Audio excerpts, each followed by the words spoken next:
dahil birthday niya ay na magpagawa ng tarpaulin.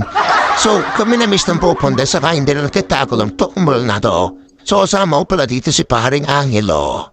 Ito na kami ni paring Angelo, waiting kay paring Richard. Siyempre. So tita na niya, kilig-kilig siya to the bones. Happy birthday! Tama ka na ate. Ano? Ba't nagmamadali itong bisit ko? Ito mo na yan. I-vlog mo nga dito eh.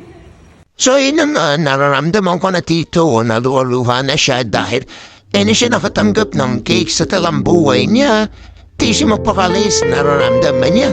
Nararamdaman niya sobrang duwa niya na hindi mawari kung anong kaning ginahit na. Lighter ka?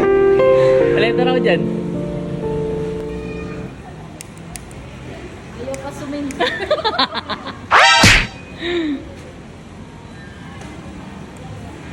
Ayan, okay na. Okay na.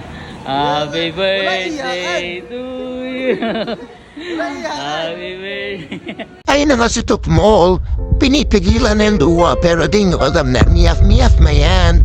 The first thing mo tanggap lang cake, di ba?